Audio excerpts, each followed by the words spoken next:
بسم الله الرحمن الرحيم الرحمن علم القرآن خلق الإنسان علمه البيان.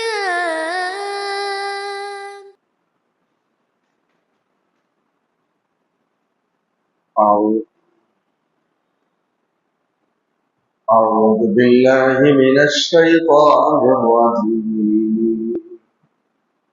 بسم الله الرحمن الرحيم. فما أوتيتم من شيء فمتاع الحياة الدنيا وما عند الله خير وأبقى للذين آمنوا وعلى ربهم يتوكلون. والذين يجتنبون كبائر الإثم والفواحش وإذا ما غضبوا هم يغفرون. والذين استجابوا لربهم وأقاموا الصلاة وأمرهم شورى بينهم ومما رزقناهم ينفقون. والذين إذا أصابهم البغي هم ينتصرون. وجزاء سيئة سيئة مثلها فمن عفا وأصلح فأجره على الله إنه لا يحب الظالمين. ولمن انتصر بعد ظلمه فأولئك ما عليهم من سبيل إنما السبيل على الذين يظلمون الناس ويبغون في الأرض بغير الحق أولئك لهم عذاب أليم. ولمن صبر وغفر إن ذلك لمن عزم الأمور. صدق الله العظيم.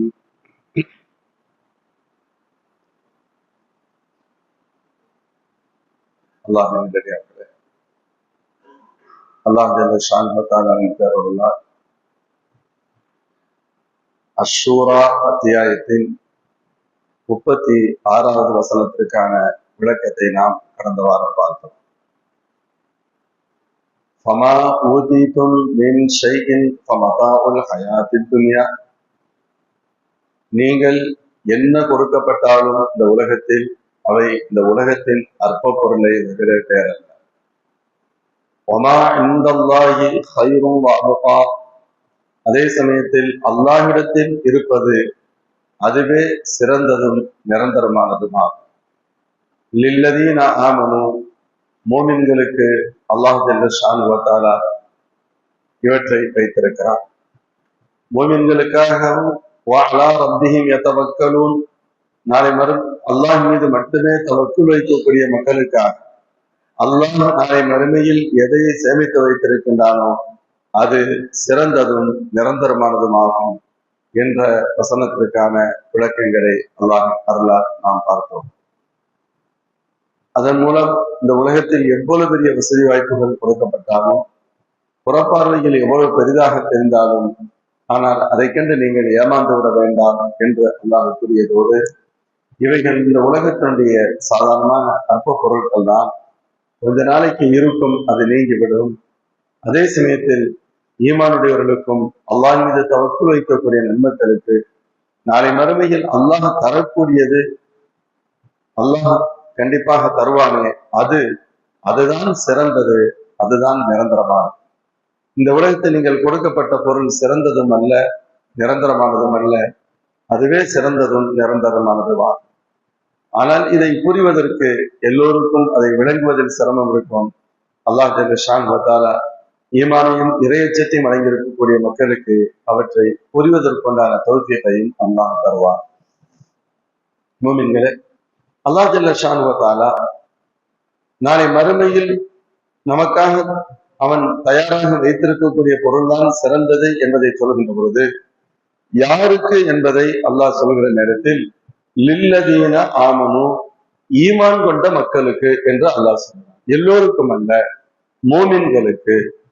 யார் அல்லாஹ்வை, அல்லாஹுடைய ரசூல்மார்களை, மலக்குமார்களை ஏற்றுக்கொண்டிருக்கிறார்களோ அத்தகைய மக்கள், மேலும் அவனது உத்தரவை நிறைவேற்றுவதில் பொறுமையோடு இருப்பவர்கள், அத்தகைய நன்மக்கள்.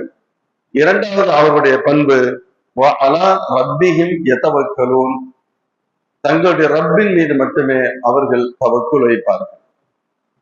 தங்களுடைய ரப் அல்லாஹ் எங்களுக்கு உதவி செய்வான், எத்தனை சோதனைகள் வந்தாலும் அந்த சோதனைகளை தாங்குவதற்கு தங்களுடைய ரப்பின் மீது அவர்கள் தவக்குல் வைப்பார்கள்.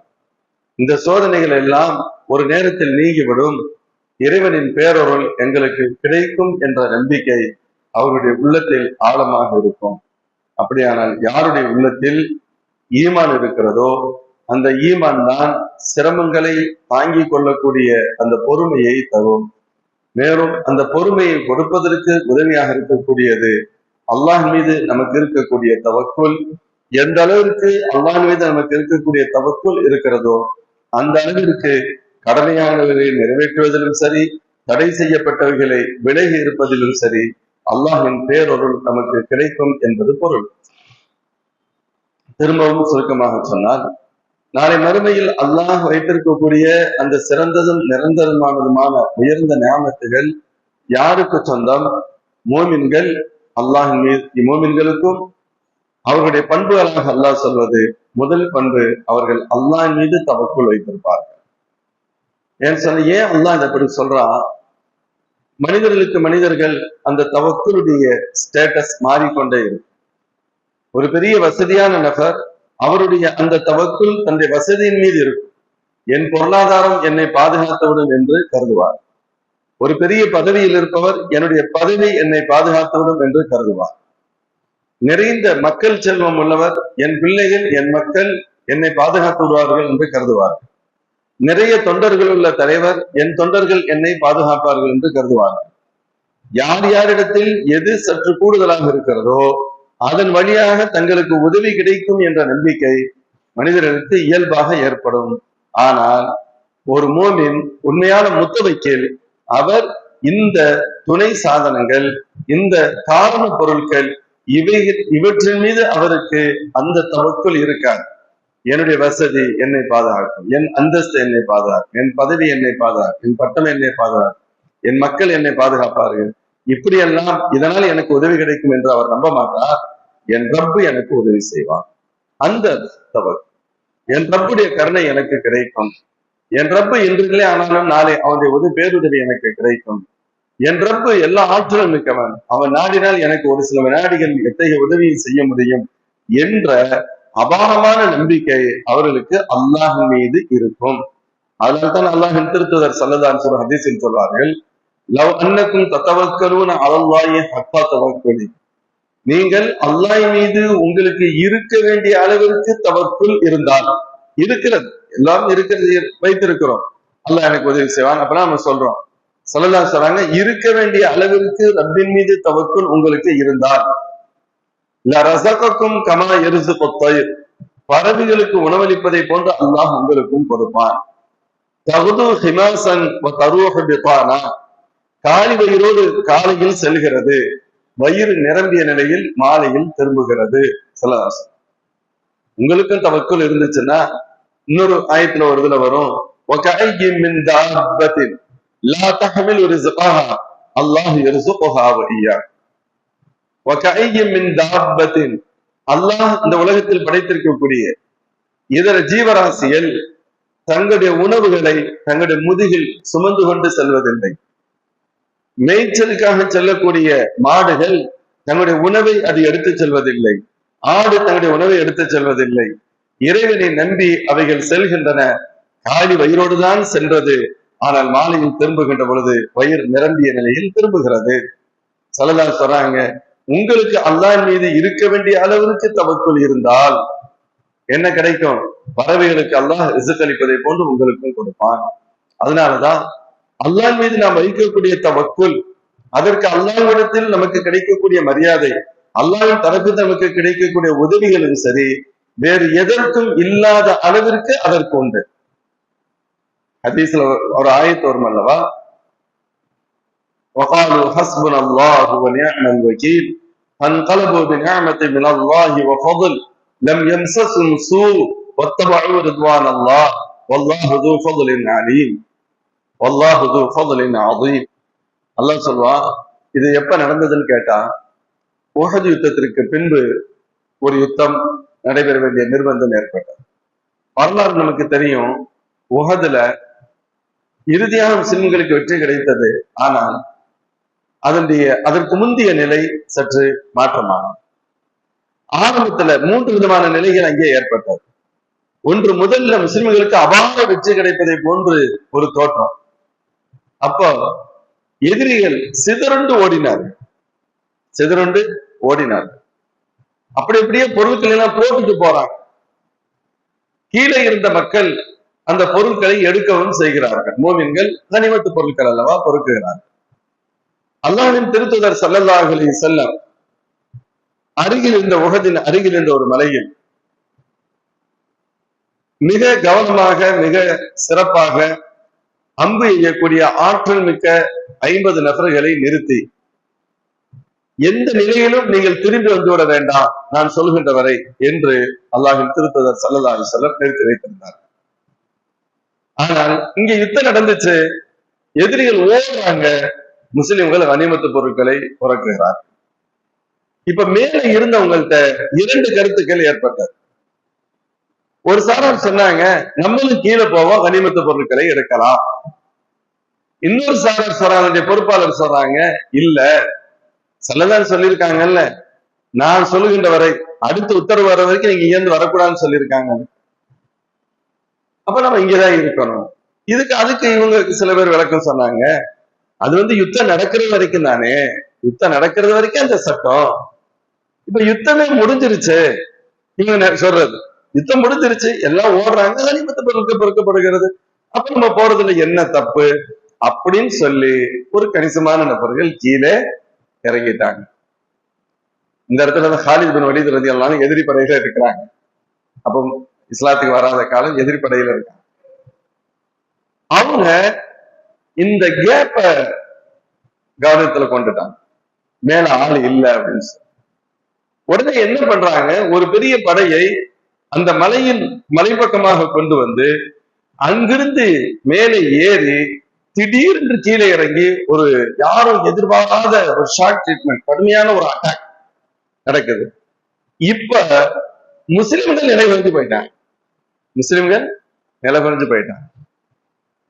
இப்பதான் சல்லல்லாஹு பல்லு உடைஞ்ச தகவல், பெருமானார் ஸல்லல்லாஹு அலைஹி வஸல்லம் ஷஹீதாக்கப்பட்ட தகவல் வதந்தியாக வந்ததெல்லாம் இந்த நேரத்தில் தான். ஹதீஸின் விரிவாக பார்த்தால் வரும், சில ரிவாயத்துகளில் அல்லாஹ்வின் திருத்தூதர் ஸல்லல்லாஹு அலைஹி வஸல்லம் அவர்களும் 13 சஹாபாக்களை தவிர்த்து யாரும் அந்த இடத்தில் நிற்க முடியவில்லை என்றும், சில ரிவாயத்துகளில் பெருமானாரோடு 7 சஹாபாக்கள் அவங்களை சுத்தி இருக்கிறாங்க, மீது யாரும் அந்த இடத்துல இல்ல, அவங்க சிதற வேண்டிய சூழல் ஏற்பட்டது என்றும் சொல்லப்படும். இது வரலாம். அதற்கு அடுத்து அல்லாஹ்வின் திருத்தூதர் ஸல்லல்லாஹு அலைஹி வஸல்லம் சொன்னாங்க, எப்படி நீங்க போறீங்க, மூமின்களை வாருங்கள் என்று அல்லாஹ்வின் திருத்தூதர் ஸல்லல்லாஹு அலைஹி வஸல்லம் அழைப்பு வருகிறது. சஹாபாக்கள் எல்லோரும் வந்தாங்க, அல்லாஹ்வுடைய உள்ளத்துல தைரியத்தை கொடுத்தான், மீண்டும் கடுமையாக போராடினார்கள், அல்லாஹ் வெற்றியையும் தந்தான். ஆனால் இந்த வெற்றி கிடைப்பதற்கு முன்பாக எண்ணற்ற சஹாபாக்கள் ஷஹீதாகி விட்டதும் காயமடைந்து விட்டதும் நடந்து விட்டது. அப்படி இருக்கத்தானே செய்யும். நம்ம ஒன்னும் வெற்றியை அப்படியே வாழை இலையில கொடுத்து நமக்கு ஒன்னும் தரப்போறது இல்லை அல்லவா. அதனால கணிசமான உயிரிழப்பு ஷஹாதத்து ஏற்பட்டிருக்கு. அதற்கு ஹம்சா ரலியல்லாஹு அன்ஹு போன்றவர்கள் எல்லாம் இந்த இடத்தில்தான் ஷஹீதாகிறார். உஹது நம்ம ஹஜ் உம்ராக்கு போகும்பொழுது அந்த உஹதுடைய இடத்துக்கு போவோம் ஜியாரத்துக்காக. ஒரு பெரிய காம்பவுண்ட் சுவர் இருக்கும், அதுக்குள்ளதான் முக்கியமான சஹாபாக்கள் அடக்கம் செய்யப்பட்டிருக்கக்கூடிய இடம். அதெல்லாம் அந்த யுத்தத்துல ஷஹீதானாம். பெருமானார் ஸல்லல்லாஹு அலைஹி வஸல்லம் அடிக்கடி உஹது சஹாபாக்களுடைய ஜியாரத்திற்காக வந்து செல்வார்கள் என்று ஹதீஸ் வருகிறது. இறுதியாக இந்த உலகத்தை விட்டு பிரிவதற்கு சற்று முன்பு ஒரு ஏறக்குறைய ஒரு மாதத்திற்கு இடையில் ஸல்லல்லாஹு அலைஹி வஸல்லம் ஜியாரத்துக்கு வந்தாங்க, ஜியாரத் செஞ்சாங்க. சஹாபாக்கள் அப்ப பெருமானார் செஞ்ச ஜியாரத், அவர்கள் அந்த சஹாபாக்களிடத்தில் பேசிய வார்த்தைகள், துவா செஞ்சுட்டு வந்த விதத்தை பார்த்தால் கஅன்னஹு மவ்இலத்து முவத்தின், பயணம் செல்பவர் சொல்லுகின்ற வார்த்தையை போன்று இருந்தது அப்படின்னு சொல்றாங்க. அதாவது பயணம் செல் இந்த உலகத்தை விட்டு செல்லக்கூடிய நபர்களுடைய வார்த்தைகளை போன்று அல்லாஹ்வின் திருத்துதர் ஸல்லல்லாஹு வார்த்தைகள் இருந்தன என்றெல்லாம் சொல்லப்படும். சில விஷயத்துக்கு வரும். இப்போ ஆரம்பத்தில் வெற்றியை போன்ற நிலை, இரண்டாவது கடுமையான தோல்வியை போன்ற நிலை, மீண்டும் இறுதியில் அல்லாஹ் வெற்றியை தந்து விட்டான். ஆனால் இழப்புகள் ஒரு பக்கத்தில் ஜாஸ்தி தான்.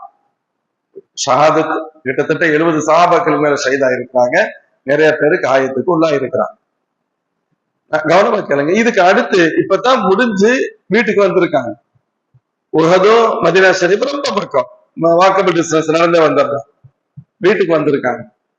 வந்த ஓரிரு நாட்களில் மீண்டும் அல்லாஹ்வுடைய உத்தரவு வருகிறது, நீங்க எதிரிகள் வர்றாங்க, புறப்பட்டு போகணுங்கிற மாதிரி. என்னன்னு கேட்டா, எதிரிகள் என்ன நினைச்சாங்க, இந்த உஹதுல இவங்களை முழுசா முடிச்சுலாம் நினைச்சாங்க. ஆனா அல்லாஹ்வுடைய உதவி கிடைச்சு வெற்றி கிடைச்சிருச்சு, போயிட்டாங்க. திரும்பவும் அவருடைய மனசுல பட்டுச்சு. ஆனா பெரிய இழப்புல இருக்காங்க. ஏதோ முஸ்லிம்கள் வெற்றி கிடைச்ச போன்று தெரிந்தாலும் பெரிய அளவுல அவங்கள ஆள்க மரணமாயிருக்காங்க. அவங்க நினைக்கிறாங்க மௌத்தாயிட்டாங்க. நிறைய பேர் காயப்பட்டிருக்காங்க. திருப்பி அவங்களால எதிர்த்து இப்ப பெரிய தாக்குதல் பண்ற அளவுக்கு சக்தி இருக்கா. அதனால மீண்டும் செல்வோம், அவங்கள அட்டாக் பண்ணுவோம், இப்ப அவங்கள அழிச்சிட முடியும்னு நினைச்சாங்க. புரியுதா? இப்படி நினைச்சு ஒரு பெரும் கூட்டம் அங்கிருந்து புறப்படுகிறது. வெளியூர்ல இருந்து வர்றாங்க. அல்லாஹ் ஜல்ல ஷானஹு வ தஆலா ஸல்லல்லாஹு அறிவிப்பு செய்கிறார். பெருமானார் ஸல்லல்லாஹு அலைஹி வஸல்லம் சஹாபாக்கள் சொல்கிறார்கள், வாங்க நம்ம போகணும்ங்கிறாங்க. யோசிச்சு பார்த்தா இப்ப சராசரி மக்கள் என்ன சொல்லுவாங்க, ரசூலுல்லாஹ் இப்பதானே இந்த யுத்தத்துல இருந்து வந்திருக்கிறோம், இதுலயே நிறைய பேர் ஷஹீத் ஆயிட்டாங்க, ரொம்ப பேரு கால் கை போச்சு, பெரிய அளவுல பாதிக்கப்பட்டிருக்கோம், திருப்பி இன்னொரு யுத்தத்தை தாங்குகின்ற அளவுக்கு எங்கள்கிட்ட எங்க சக்தி இருக்குன்னு சொல்லி இருப்பாங்க சராசரி மனிதர்கள். ஆனால் சஹாபாக்கள் அல்லாஹ்வுடைய ரசூலுடைய உத்தரவுக்காக எல்லாம் புறப்பட்டுட்டாங்க. சில பேரால நடக்க முடியல, நொண்டி நொண்டி வர்றாங்க. சில பேர்கிட்ட சொல்லி எங்களை தூக்கிக்கிட்டு போங்கிறாங்க யுத்தத்துக்கு போறதுக்கு. அல்லாஹ்வுடைய ரசூலின் அழைப்பு வந்திருக்கிறது, நாங்கள் எப்படி இருக்க முடியும்? இவ்வளவு பலகீனங்களுக்கு மத்தியில் இந்த யுத்தத்தை எதிர்கொள்வதற்கு ஸல்லல்லாஹு அலைஹி வஸல்லம் சஹாபாக்கள் புறப்பட்டு போறாங்க. போற வழியில அவங்க சொன்ன வார்த்தை இதுதான். அதுக்காக சொல்ல வந்தேன், ஹஸ்புனல்லாஹு வ நிஅமல் வகீல். அல்லாஹ் எங்களுக்கு போதுமானவன், வக்கீல் பொறுப்பேற்றுக் கொள்பவர்களில் அவரே சிறந்தவர். நமக்கு பேர் முத்தவக்கீல், அல்லாஹ் மீது பொறுப்பை ஒப்படைக்கிறோம். ரப்புக்கு பெயர் வக்கீல், பொறுப்பேற்றுக் கொள்பவர். நாம் முத்தவக்கீல், அல்லாஹ் வக்கீல். நாம் அல்லாஹ்விடத்தில் பொறுப்பை ஒப்படைப்பவர்கள் முத்தவக்கீல், பொறுப்பேற்றுக் கொள்பவன் வக்கீல். நமக்கு பாதமாக ஒரு அட்வொகேட் பொறுப்பேற்றுகிறார், அதனால அவருக்கு பேரு நம்முடைய வக்கீல், நமக்கான பொறுப்பை செய்பவர் அப்படின்னு அர்த்தம்.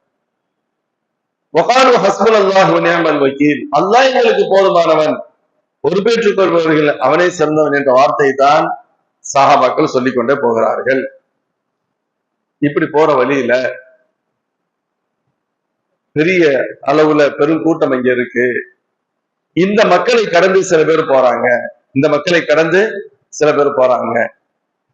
இப்படி போறவங்ககிட்ட அங்க இருக்கக்கூடிய படை தகவல்கள் கேட்கிறாங்க, மதீனாவுடைய நிலை என்ன, அங்கிருந்து அங்க உள்ள சூழ்நிலை என்ன இருக்கு. அல்லாஹ் இவங்களுடைய கல்வியில இப்படி சொல்ல வச்சான், போட்டான், உங்களுடைய உள்ளத்துல ரொம்ப போட்டான். அவங்க சொன்னாங்க, அட நீங்க வேற, அவங்க பயங்கரமா புறப்பட்டு வந்துகிட்டு இருக்காங்க. அது பெரும் கூட்டமே வந்துகிறது. அவங்க ரொம்ப போல்டா இருக்காங்க. அவங்களுடைய சத்தத்தை பார்த்தா ஹஸ்புனல்லாஹ் நிஅமல் வக்கீல் பயங்கர சத்தத்தோடு பெரிய கூட்டமே வந்துகிட்டு இருக்கு. அல்லாஹ் அப்படி சொல்ல வச்சான். இந்த வார்த்தை அவங்களுடைய உள்ளத்தில் வகையான பீதியை கிளப்பியது. என்னடா நம்ம நினைச்சோம் இவங்களை முழுசா தொடச்சிடலாம், ஒண்ணும் இல்லாம இருப்பாங்கன்னு. ஆனா நமக்கு வரக்கூடிய தகவல் அப்படி இல்லையே, வேற மாதிரி அவளை இருக்கு. சரி, நம்ம இவங்களை குறைச்சு மதிப்பிட்டு, ஏன்னா ஏற்கனவே அடி வாங்கியிருக்காங்க, பதில்ல அடி வாங்கியிருக்காங்க, உகதுலயும் அவர் மாதிரியா தெரிஞ்சு திரும்பவும் அடி வாங்கிட்டாங்க. அதனால அல்லாஹ் அவருடைய உள்ளத்துல பயத்தை போட்டான், பீதியை போட்டான். அந்த குரூப் என்ன செஞ்சுன்னு சொன்னா, எந்த அளவுக்கு ரொம்ப வேகமா ஓடி போயிட்டாங்க, வந்த ஸ்பீடுக்கு போயிட்டாங்க. ஸல்லல்லாஹு அலைஹி வஸல்லம் சஹாபாக்கள் அந்த இடத்துக்கு போறாங்க, வெயிட் பண்றாங்க. யாருமே இல்லை, வருவதற்கான அறிகுறியும் இல்லை. யுத்தத்தினுடைய தேவையை அடிப்படையாக கொண்டு சென்றதால் இவர்கள் ஒரு குறிப்பிட்ட நாள் வரைக்கும் தங்களுடைய தேவைக்கு தகுந்தவாறு பொருளாதாரங்கள் எடுத்து சென்றிருப்பார்களோ இருந்ததை இவற்றை விற்று திரும்பினார்கள். இவற்றை தேவையில்லை, ஊருக்கு போறோம், ஒரு சின்ன வியாபாரம் பண்ணிடலாம்னு சொல்லி சந்தையில வித்துட்டு வந்துட்டாங்க. அல்லாஹ் சொல்றான், பன்கலபு நியாமத்தின் மினல்லாஹி ஃபதுலின், இறைவனின் பேரொருளாலும் நியாமத்தாலும் அவனது அருளாலும் இவர்கள் திரும்பினார்கள். இவங்க அல்லாஹ்வுடைய ஃபதுலை கொண்டு திரும்பினார்கள். நிறைந்த லாபத்தோடு நல்ல நல்ல பொருளாதார லாபத்தோடு திரும்பினார்கள்.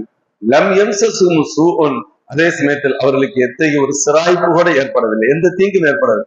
யுத்தம் நடந்தா தானே காயம் கஷ்டம் எல்லாம் ஒண்ணும் ஏற்படல. அது மட்டுமல்ல, இது உலகியல் ரீதியான லாபம் அடியே படல. ஒரு பக்கம், இன்னொரு பக்கத்துல லாபம் கிடைச்சிச்சு. ஆனா இதுக்காண்டி இந்த கஷ்டம் மட்டும் இல்ல, இந்த பொருளாதார லாபம் கிடைச்சிட்டு மட்டும் நினைக்காதீங்க. இறைவனின் திருப்பொருத்தத்தோடு அவர்கள் திரும்பினார்கள். அல்லாஹ்வுடைய திருப்பொருத்தம் அந்த ரிலாவும் சேர்த்து அவங்களுக்கு கிடைச்சிச்சு அப்படின்னு அல்லாஹ் ஜல்ல ஷானு வ தஆலா சொல்லுகிறான். அங்கே பயன்படுத்தப்பட்ட வார்த்தை ஹஸ்புனல்லாஹ். அதனாலதான் இன்னைக்கும் பலஸ்தீன் மக்கள் குண்டு விழுகின்ற நேரத்துல அவங்க சொல்லக்கூடிய வார்த்தை ஹஸ்புனல்லாஹு வ நிஅமல் வக்கீல். இந்த வார்த்தையை தான் திரும்ப சொல்லுவோம்.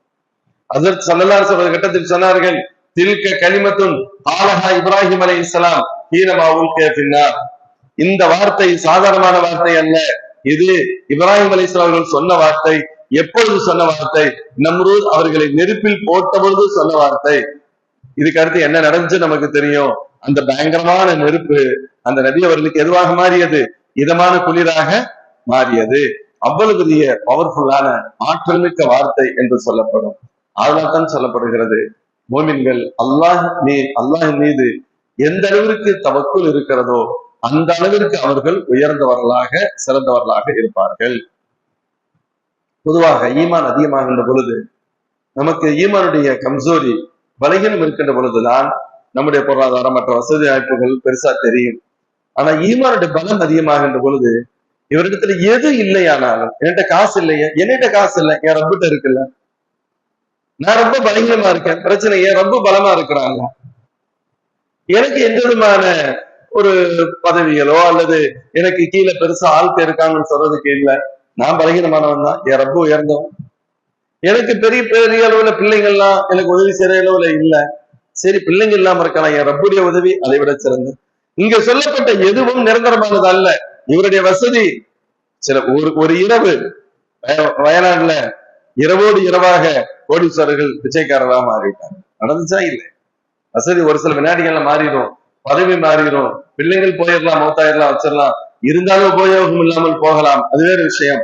ஆனால் அல்லாஹ் எப்பொழுதும் ஏழையாக போவதில்லை, அல்லாஹ் எப்பொழுதும் பலகீனம் அடைய போவதில்லை, அல்லாஹ்விடத்தில் இருக்கக்கூடிய எந்த ஒரு செல்வமும் குறைந்துவிட போவதும் இல்லை. எனவே அத்தகைய ரப்பின் மீது மோமின்களுடைய தவக்குல் அதிகமாக இருக்கும். நம்முடைய தவக்குலின் அளவை கொண்டு ஈமானின் அளவை நிர்ணயம் செய்துவிட முடியும் என சொல்வார். அதனாலதான் அல்லாஹ் நாளை மறுமையில் அவனை வச்சிருக்கிறதா சிறந்தது. யாருக்கு? மோமின்கள், அவர்கள் ஈமானுடையவர்கள், மேலும் அல்லாஹ் மீது தவக்குல் வைக்கக்கூடியவர்கள். அல்லாஹ் அந்த மோமின்களுடைய சிபத்தை இப்படி சொல்றான். இன்னும் சில சிபத்துகளை அல்லாஹ் அடுத்த வசனங்களில் சொல்கிறான். வல்லதீன யஜ்தனிபூன கபாயிரல் இஸ்மி வல் ஃபவாஹிஷ். அவர்கள் மேலும் அவர்கள் எத்தகைய மாமனிதர்கள் எனில் பெரும்பாவங்களை விட்டும் தவிர்த்திருப்பார்கள். வல் ஃபவாஹிஷ், மானக்கேடான அருவருக்கத்தக்க காரியங்களை விட்டும் அவர்கள் தவிர்த்திருப்பார்கள். இதமா கதிபூஹும் யக்ஃபிரூன், கோபம் ஏற்பட்டால் அல்லாஹ்விற்காக மன்னித்து விடுவார்கள். வல்லதீன இஸ்தஜாபூ லிரப்பிஹிம், தங்களுடைய ரப்புடைய உத்தரவுகளை எல்லாம் ஏற்று நடப்பார்கள். தொழுகையை நிறைவேற்றுவார்கள். தங்களுக்கு மத்தியில் எதையும் மஷோரா செய்து செய்வார்கள். மேலும் நாம் அளித்தவற்றிலிருந்து அவர்கள் செலவு செய்வார்கள். இப்படி அல்லாஹ் ஜல்ல ஷானு வ தஆலா மறுமையில் உயர்ந்த நிஅமத்து கொடுக்கப்படக்கூடிய அந்த மேன்மக்களின் பண்புகளை அல்லாஹ் குறிப்பிடுகிறார்.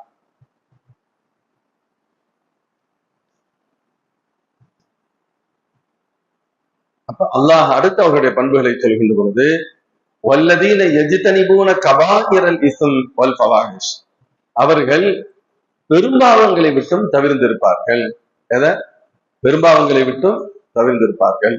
வல் ஃபவாஹிஷ், மேலும் மானக்கேடான அருவருக்கத்தக்க விஷயங்களை விட்டும் அவர்கள் தவிர்ந்திருப்பார்கள் என்று அல்லாஹ் கூறுகிறார்.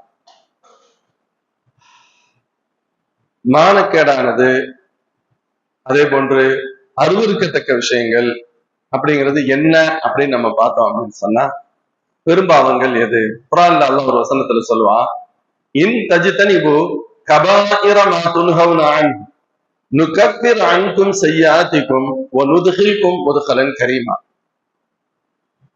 இன் தஜ்தனிபு கபாயிர மா துன்ஹவுன அன்ஹு, நீங்கள் தடுக்கப்பட்ட பெரும்பாவங்களை விட்டும் விலகி இருப்பீர்களேயானால், நுகஃபிர் அன்கும் ஸய்யாத்திக்கும், உங்களுடைய சிறு சிறு பாவங்களை எல்லாம் மன்னித்து விடுவோம். வ நுத்கில்கும் முத்கலன் கரீமா, உங்களை மிக உயர்ந்த இடத்தில் பிரவேசிக்க செய்வோம். அல்லாஹ் சொல்றான். பெரும்பாவங்களை தவிர்ந்து கொண்டால் சிறு பாவங்கள் தானாக மன்னிக்கப்பட்டு விடும். இது இறைவனின் பேரருள். ஹதீஸ்ல ஸல்லல்லாஹு அலைஹி வஸல்லம் சொல்லுவாங்கல்ல, ஒரு தொழுகையிலிருந்து இன்னொரு தொழுகை வரை, ஒரு ரமலானிலிருந்து இன்னொரு ரமலான் வரை, ஒரு ஜும்மாவிலிருந்து மறு ஜும்மா வரை, இதற்கு இரண்டிற்கு மத்தியில் உண்டான பாவங்கள் மன்னிக்கப்பட்டு விடுகிறது. ஒரு ஜும்மா தொழுகிறோம், கடந்த ஜும்மாவுக்கு இந்த ஜும்மாக்கு மத்தியில் உண்டான பாவங்கள் மன்னிக்கப்படுகின்றன. மகரிப் தொழுகிறோம், அசருக்கு மகரிப் மத்தியில் உண்டான பாவங்கள் மன்னிக்கப்பட்டு விடுகின்றன. இஷா தொழுகிறோம், இஷாவிற்கு மகரிபுக்கு மத்தியில் உண்டான பாவங்கள் மன்னிக்கப்படுகின்றன. அல்லாஹ் ஸல்லல்லாஹு அலைஹி சொல்லுவாங்க, உங்களுடைய வீட்டுக்கு அருகில ஆறு ஓடுது, ஒரு நாளைக்கு ஒரு தடவை 5 தடவை அதுல குளிக்கிறாரு, அழுக்கு ஹலியபுகாமின் தரணி ஈசையும், உடல்ல அழுக்கு இருக்குமா? யார சொல்லலாம், அது எப்படி இருக்கும்? ஸல்லல்லாஹு சொல்றாங்க, இதே போன்றுதான் வகதாலிக அஸ்ஸலவாத்துல் ஹம்ஸ் யம்ஹுல்லாஹு பிஹி அல் ஹதாயா, 5 நேர தொழுகையிலும் அப்படித்தான். அதை ஒருவர் நிறைவேற்றினால் அவருடைய உடலில் ஹத்தில் பாவங்கள் இருக்காது. சரி, இதற்கு இந்த ஹதீஸினை விரிவுரைகள் எல்லாம் பார்த்தால் அந்த பாவங்கள் என்பதற்கெல்லாம் பொருள் என்ன அப்படின்னு சொன்னா, சிறு பாவங்கள் என்ற அர்த்தம். பெரும்பாவங்கள் தௌபாவை கொண்டு மட்டும்தான் மன்னிக்கப்படும். சிறு பாவங்கள் தானாகவே நம்முடைய பல்வேறு அமல்களை கொண்டு மன்னிக்கப்பட்டோம். ஸல்லல்லாஹு சொல்றாங்க, நம்ம ஒது செய்யறோம், ஒது செய்கின்ற பொழுதே பல்வேறு பாவங்கள் மன்னிக்கப்படும். ஹஜ்ரத் இமாம் அபூ ரஹ்மத்துல்லாஹி சொல்லுவாங்க, ஒருவர் ஒது செய்கின்ற பொழுது அவர் கரத்தின் வழியாக முகத்தின் வழியாக ஏற்பட்ட பாவங்கள் கரைந்து செல்வதை நான் பார்க்கிறேன்னு சொல்வார். அந்த கஷ்மீரிய அகப்பார்வையுடைய மேன்மை. சரி, இவைகள் எல்லாமே எது? சிறு பாவங்கள் என்பது பொருள். அதனால அல்லாஹ் சொல்றான், சிறு பாவங்களை நான் மன்னிச்சிருவேன், பெரும்பாவங்களை விட்டு நீங்கள் தவிர்ந்து கொள்ளுங்கள். இங்கே சொல்லப்படுகிறது, வல்லதீன எஜித்தனிபூன கபாயிரல் இஸ்ம், பெரும்பாவங்களை விட்டும் தவிர்ந்து கொள்ளக்கூடிய மக்கள், பெரும்பாவங்களை விட்டு விலகி இருக்கக்கூடிய மக்கள். எதுவெல்லாம் பெரும்பாவங்கள்? எந்த பாவம் செய்யக்கூடாது மட்டும் சொல்லப்படவில்லை, எதற்கெல்லாம் கடுமையான தண்டனைகள் உண்டு என்று எச்சரிக்கப்படுகிறதோ அப்படிப்பட்டவைகள் அனைத்தும் பெரும்பாவங்களின் பட்டியலில் வரும். எந்த பாவங்கள் அதற்கான தண்டனை கடுமையானது என்று எச்சரிக்கப்படுகிறதோ அவை எந்த பட்டியலில் வரும்? பெரும்பாவங்களின் பட்டியலில் வரும். இது சம்பந்தமான ஹதீஸுகள் நாம் நிறைய பார்க்க முடியும். அல்லாஹ்வின் திருத்தூதர் ஸல்லல்லாஹு அலைஹி வஸல்லம் அவர்கள் ஒரு மூமின் தவிர்ந்திருக்க வேண்டிய பெரும்பாவங்கள் என்று ஒரு பெரிய பட்டியலையே அல்லாஹ்வின் திருத்தூதர் ஸல்லல்லாஹு அலைஹி வஸல்லம் சொல்வார்கள். அது தொடர்பாக வரக்கூடிய சில ஹதீஸுகளை சொல்கிறேன்.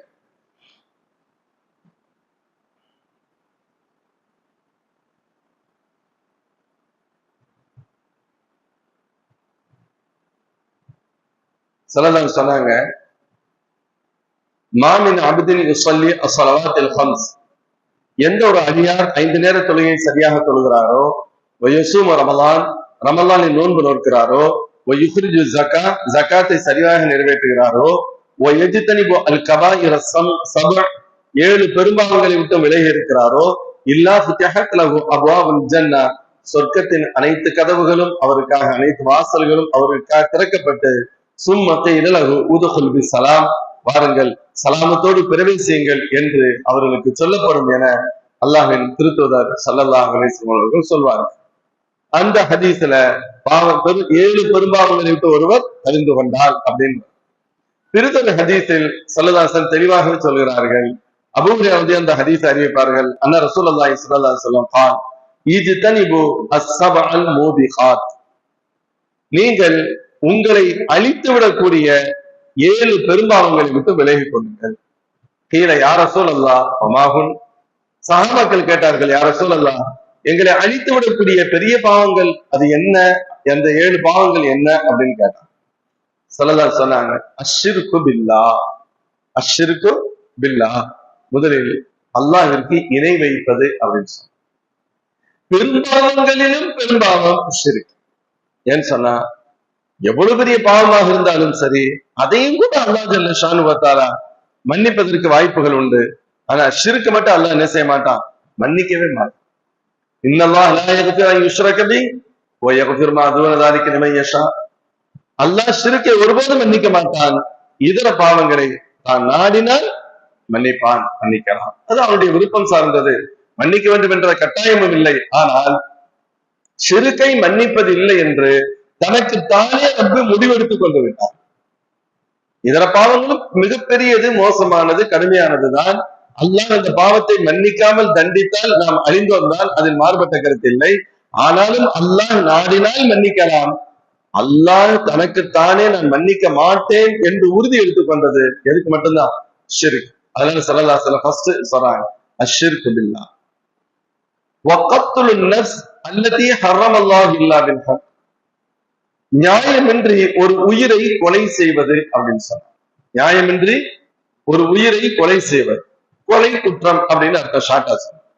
எதுக்கு நியாயமின்றி ஒரு உயிரை கொலை செய்வது அப்படின்னு வருது?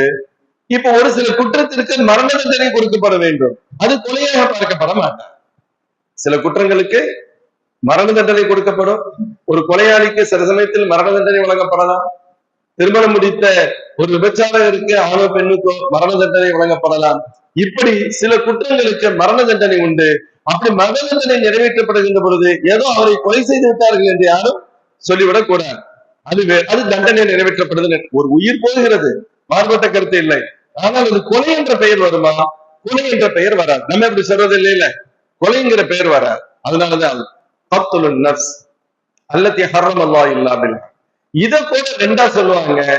ஒருவர் தன் உயிரையே கொலை செய்து கொள்கின்ற தற்கொலையாக இருந்தாலும் சரி, அல்லது பிறரை கொலை செய்ததாக இருந்தாலும் சரி, பெரும்பாவத்தின் பட்டியலில் வரும். இல்லைங்க, ஏன் உயிர் நான் எடுத்துக்கிறேன், இதுமா அதுவும் தான் பெரும்பாவம். அல்லாஹ் கொடுத்திருக்கக்கூடிய இந்த உடல், அல்லாஹ் கொடுத்திருக்கக்கூடிய உயிர், இதுல எது நமக்கு சொந்தமானது? இதுல எந்த பாட்டும் நமக்கு சொந்தமானது இல்லை. இது எல்லாம் அல்லாஹ் கொடுத்தது, ரப்பு அமானிதமா கொடுத்திருக்கிறான். அல்லாஹ் அமானிதமாக கொடுத்த ரப்பு இவைகளை பயன்படுத்திக் கொள்வதற்குண்டான முழு உரிமையும் அல்லாஹ் நமக்கு தந்திருக்கிறான். பயன்படுத்தும் உரிமை இருக்கிறதே தவிர பாடுபடுத்தும் உரிமை எவருக்கும் இல்லை. இந்த கையை கொண்டு நான் எதையும் செய்து கொள்ளலாம், இந்த காலை கொண்டு எந்த இடத்திற்கும் நான் நடந்து செல்லலாம், என் கண்ணை கொண்டு நான் பார்க்க வேண்டிய எதையும் நான் பார்க்கலாம். இவைகளை இஸ்லாமால் நான் பயன்படுத்துவதற்கான அனுமதி இருக்கிறது. என் கையை என்னுடைய பிளேடு நான் கீழிக்கிறவன் இல்ல, எல்லை மீறுகிறாய். உன்னுடைய எல்லை அது இல்லை. உன் கையா உன் கைதான், யூஸ் பண்ணிக்கலாமா யூஸ் பண்ணிக்கலாம், மேற்பட்டு கீழலாமா அனுமதி கிடையாது. இப்போ உன்னுடைய எல்லை முடிஞ்சிருச்சு, அவ்வளவுதான் உனக்கானது அவ்வளவுதான். ஒருத்தட்ட ஒரு வண்டி வாங்கிட்டு போறோம், கொஞ்சம் வண்டி கொடுங்க, இந்த மூலக்கடை வரைக்கும் போயிட்டு வந்துருன்னு சொல்லிட்டு நீங்க உங்களுடைய ஆக்டிவா எனக்கு கொடுத்தீங்க. இப்ப நான் போயிட்டு வர வரைக்கும் எனக்கு சொந்தம் தான். எவனாவது ஒருத்தர் அங்க இருந்து பறிச்சு இந்த வண்டியை நேட்ட கொடு, இதுக்கு நீ ஓனர் ஒண்ணு இல்லையா, நம்ம கொடுத்துட்டு வந்துட முடியுமா? ஆமாங்க நான் ஓனர் இல்லை, நீ வச்சுக்கணும் கொடுத்துட்டு வருவோமா? இல்ல, திருப்பி வர்றது வரைக்கும் நம்ம தான் பொறுப்பு, அதுல ஒன்றும் சந்தேகமே இல்லை. இப்ப நான் மூலக்கடையில இருந்து நான் பாக்குறேன், ஒரு பெரிய பிளேட் எடுத்து அந்த சீட்டை கிழிச்சிடுறேன். சீட்டை கிழிச்சிட்டு வந்து இங்க வந்து கொடுக்குறேன். இவரு கேட்கிறாரு, என்னப்பா ஏது? என்னுடைய பொறுப்புல இருந்துச்சு, நான் கிழிச்சேன். நம்மள என்ன சொல்லுவாங்க? ஃபர்ஸ்ட் பைத்தியக்காரன்னு சொல்லுவாங்க. இல்ல திமிரா பேசினா இவன் வேணும்னே செஞ்சிருக்கான்னு சொன்னா உதவணும். எதற்காக? உனக்கு பயன்படுத்துவதற்கு அனுமதி கொடுக்கப்பட்டது, அதுல இடையூறு செய்யறதுக்கு உனக்கு எந்த சத்தும் இல்லை. இதை போன்றுதான் மவுத் வரைக்கும் நமக்கு இந்த பயன்பாடு தான் உண்டு. அதனாலதான் சில பொருட்களை நம்ம இன்னைக்கு ஒரு மருத்துவ உலகில் பெரிய குற்றச்சாட்டு இருக்கிறது, முஸ்லிம்கள் எதையும் தர்மம் பண்ண மாட்டேங்கிறாங்க அப்படின்னு. ஹயாத்தோட எல்லாம் செய்யறாங்க, ஹயாத்தோட எல்லாம் செய்யறாங்க. வயநாட்டுல பாதிக்கப்பட்ட மக்களுக்கு யார் பெருசா உதவி செஞ்சுக்கிட்டு இருக்கா? முஸ்லிம்கள் தான் உதவி செய்யறாங்க. அதுல ஒண்ணு மாறுபட்ட கருத்தே இல்லை. எல்லா இடத்திலும் அப்படித்தான் நடந்துகிட்டு இருக்கு. முஸ்லிம்கள் எவ்வளவு உதவி செய்யறாங்க, ஆனா கண்ணை டொனேட் பண்ண மாட்டேங்கிறாங்க, கண்ணை டொனேட் பண்ண மாட்டேங்கிறாங்க, கிட்னி கொடுக்கறதுக்கு இப்படிலாம் நம்ம சில குற்றச்சாட்டுகள் உண்டு. காரணம் என்ன அப்படின்னு கேட்டா, நமக்கு ரப்பு அல்லாஹ் ரசூல் என்ன அனுமதித்து இருக்கிறார்களோ அதை மட்டுமே நம்ம செய்ய முடியும். அதற்கு மேல் பெரிய பெருந்தன்மை சொல்றதுக்கு வேலையே இல்லை. அது எனக்கான பார்த்தே இல்லை. நம்முடைய மார்க்கத்துல ரத்தம் கொடுப்பதற்கு அனுமதி இருக்கிறது. காரணம், அது திரும்பவும் அதே இடத்திற்கு வந்துவிடும், திரும்ப ஊறிடும், நார்மலுக்கு வந்துடும். அதனால அதுக்கு அனுமதி இருக்கு. வேற பொருட்களை எடுத்து நீ கொடுக்கறதுக்கு ஹயாத்தோடும் அனுமதி இல்லை. சரி, ஹயாத்துலயும் அனுமதி இல்லை, நான் மௌத்தாயிட்டேன், அப்போது எடுத்துக்கிற சொல்லலாம்ல. ஹயாத்திலேயே உனக்கு அனுமதி இல்லை, மௌத்துக்கு பின்னாடி உனக்கு அது சொந்தம். சொல்லுவாங்க, கஸ்ரு ஆவுனில் மையித் கஸ்ரிஹி ஹய்யன். ஒரு இறந்து விட்ட ஒருவருடைய எலும்பை உடைப்பது உயிரோடு இருப்பவன் எலும்பை உடைப்பதற்கு சமம் அப்படின்னா சொல்லலாம். அவங்களுக்கு கஷ்டம் கொடுக்காதீங்க. ஜனாசாவுக்கு கஷ்டம் கொடுத்தாலும் உங்களுக்கு தெரியவில்லையே தவிர அது சிரமம் இருக்கிறது, செய்யாதீங்க. அதனாலதான் எடுத்தோடனே இந்த ஃப்ரீசர்ல வைக்கக்கூடிய பழக்கம் இன்னைக்கு சாதாரண ஆயிடுச்சு. மௌத்த செய்தின்னு வந்த உடனே அடுத்த ஒருத்தர் போய் பெரிய உலகளாவிய உதவி என்னன்னு கேட்டா அவர் ஒரு பாக்ஸ் எடுத்துட்டு வந்துருவார். தேவையே இல்லை. அந்த ஜனாசா சுக்காவா இருக்கும், அல்லது குறுகிய நேரத்துல அடக்கம் செய்ய போறோம், ஒரு தேவையும் இல்லை. தேவை எவ்வளவு தேவை இல்லையோ அந்த அளவிற்கு அதை பயன்படுத்தவே கூடாது. நிர்பந்தத்திலும் நிர்பந்தம் என்று வருகின்ற பொழுதுதான். இப்ப நம்மளை ஃப்ரீசருக்குள்ள வச்சா எப்படி இருப்போமா? மௌத்தாயிருமா இல்லையா? கஷ்டமா இருக்கும்ல. வேர்க்குன்னு சொல்றோம், ஏசி போட்டு 1 மணி நேரத்துல குளிருக்கு ஆஃப் பண்ணுதுன்னு சொல்றோம். இதே வயதான அப்படின்னு சொல்லுது, அப்படின்னு சொல்லுது. அது 20+ தான் அந்த டெம்பரேச்சர் இருக்கு. அது 16, 15 வந்தா முடியாது, 5 வந்தா அவ்வளவுதான். மைனஸுக்கு போன நம்மளே ஃப்ரீசரா மாறிடுவோம். இப்போ எப்படி ஒரு ஹயாத்தோடு இருக்கக்கூடிய ஒரு பொருள் சிரமம் அனுபவிக்கிறதோ, இதே போன்று ஜனாசாவிற்கும் சிரமம் இருக்கிறது. ஏதோ பெருசா நன்மை சிரமம் நினைச்சுக்கிட்டு செய்யறோம், ஒரு நன்மையும் இல்லை. ஆதலால் எந்த அளவிற்கு அவை இல்லாமல் அடக்கம் செய்ய முடியுமோ அந்த அளவிற்கு அவற்றை தவிர்த்து விட்டுத்தான் அந்த வேலையை செய்யும். அதான் நிர்பந்தத்துக்கு செய்யறது கூட வேற, தேவையே இல்லாமல் நிறைய வைக்கப்படுது. அதுக்காக நான் சொல்லுவேன், ஏதோ அவங்க பையன் வெளிநாட்டுல இருக்கிறாரு, சரி தப்பு அது ரெண்டாவது விஷயத்துக்கு போங்க. வர்றதுக்கு 1.5 நாள் ஆயிரும், 2 நாள் ஆயிரும். ஏற்கனவே ஜனாசா ரொம்ப முடியாம இருந்தது, மருத்துவர் சொல்றாங்க இந்த ஜனாசா தாங்காது அப்படின்னு சொல்றாங்க. இது தேவையா? அது ரெண்டாவது விஷயம். ஆனால் ஏதோ ஒரு தோற்றத்தில் நிர்பந்தம், ஏதோ பயன்படுத்துறாங்க, அது வேற. ஒண்ணுமே இல்லை, நைட்டு மருத்தாயிருக்காங்க, காலையில் அடக்கம் பண்ண போறாங்க, இதுக்கடையில அதை கொண்டு வந்து வச்சிருப்போம். அதுல இருந்து ஜனாசாவை குளிப்பாட்டன்னு சொன்னா, குளிப்பாட்டுறதுக்கு எடுக்கிறதுக்கு கிட்டத்தட்ட 2 ஹவர்ஸுக்கு முன்னால அதை ஆஃப் பண்ணணும். அப்படி இல்லைன்னா ஜனாசாவே எடுக்க முடியாது, அது உள்ள இருந்து எடுக்க முடியாது, அது ஃபுல்லா அப்படியே ஒட்டி போயிருக்கும். 2 ஹவர்ஸுக்கு முன்னால ஆஃப் பண்ணிட்டு அதுக்கடுத்தது ஃப்ரீயானது பின்னால ஜனாசாவை எடுக்க முடியும். என்னத்துக்கு இந்த முசீபத்? எனவே எதுக்கு இதை நான் சொல்ல வர்றேன், இது ஒரு ஃபேஷனாகவோ அல்லது உதவியாகவோ மாறிடுச்சு. இது ஃபேஷனும் அல்ல, உதவியும் அல்ல, தேவையும் இல்லை. இது மாதிரியான டயங்கள்ல அந்த நிலைக்கு ஜனாசா தாங்காதுங்கிற அளவுக்கு ஃபர்ஸ்ட் லேட் பண்ணவே தேவையில்லை, நம்பர் 1. இல்ல ஒரு குறிப்பிட்ட நேரம் தான், குறிப்பிட்ட நேரம் ஒரு 12 ஹவர்ஸ், 20 ஹவர்ஸ் அல்லது 24 ஹவர்ஸ் ஒன் டே வெளியூர்ல இருந்து வர வேண்டியது இருக்கு, வைக்கலாம். இப்ப டாக்டர் சொல்றாங்க இதை காமிக்கிறோம், பாடி தாங்குமா பார்த்துட்டு சொல்லுவாங்க, தாங்க வந்து ஒரு பெரிய பிரச்சனை இல்லை. எல்லா விஷயம் பாடியுடைய கண்டிஷன் பார்ப்பாங்க, கிளைமேட் பார்ப்பாங்க, எல்லாத்தையும் பார்த்துட்டு, அல்லது சில ஐடியாக்கள் சொல்லுவாங்க, இந்த இலைதலைகளை வச்சுக்கோங்க, இதை பண்ணுங்க, மாஷால ஒண்ணும் செய்யாதுன்னு சொல்லுவாங்க. இவைகள் எல்லாம் முதல்ல கேட்கணும், இது பண்ணணும். அப்படி நம்முடைய மருத்துவர்கள் சொன்னாங்க பிரச்சனை இல்லை, நீங்க அப்படியே வச்சு இது பண்ணிக்கலாம்னு சொன்னா அப்படித்தான் செய்யணும். எவ்வளவு தவிர்க்க முடியுமோ அவ்வளவு தவிர்க்கணும்.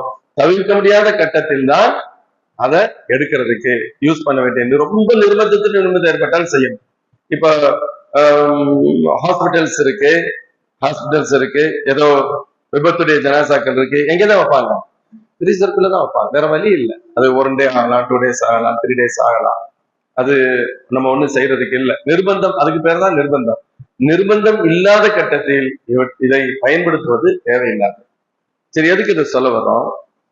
அப்ப ஸல்லல்லாஹு சொன்னாங்க, நீங்க தவிர்ந்து கொள்ள உங்களை அழித்து விடக்கூடிய 7 பெரும்பாவங்களை விட்டும் தவிர்ந்து கொள்ளுங்கள் என்று குறிப்பிட்ட பெருமானார் ஸல்லல்லாஹு அலைஹி வஸல்லம். அதில் ஒன்று ஃபர்ஸ்ட் இணை வைத்தல், 2வது ஒரு உயிரை கொலை செய்தல். எதுக்கு சொல்ல வர்றேன்? இது அடுத்த உயிராக இருந்தாலும் சரி, தன்னுடைய உயிராக இருந்தாலும் சரி, அதற்கு அனுமதி இல்லை. தன்னுடைய உயிரை காயப்படுத்திக் கொள்வதற்கும் அனுமதி இல்லை. அதனாலதான் தற்கொலை பெரிய குற்றம், அதுல சந்தேகம் இல்லை. இந்த நேரத்தில் ஒரு மசாயில் மட்டும் தெரிஞ்சுக்கிறோம்.